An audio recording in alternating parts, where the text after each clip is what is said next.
মিমি madam, সুরভি madam, তারপর হচ্ছে চন্দনা madam, শিখা madam, আর কি ম্যাডাম আছে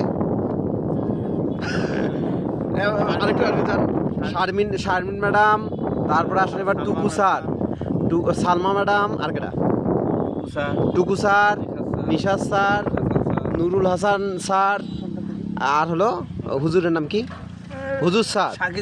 আপনারা সবাই দেখেন আমরা কোথায় এসেছি। আমরা নৌকায় উঠেছি। আমাদের মধ্যে আমরা 4 জন আছি। আমাদের নৌকায় আমরা ভ্রমণ করতেছি। বাহ, খুব সুন্দর চতুর্থ সাইডটাও। ওয়াও, হ্যাঁ, বাহ বাহ বাহ, বাহ। এবং নদীর দুই ধার দিয়ে আসলে কাশফুল ফুটেছে। আপনারা মিস করলেন আসলে, বুঝছেন, আপনারা ভ্রমণ করেন না। আপনাদের দেখানোর জন্য আজকের এই ভিডিওটা আমার। দেখতে পাচ্ছেন ওই যে কাশফুল ফুটেছে, দেখেন কত দর্শনার্থী আসছে। আপনারা চলে আসেন সবাই।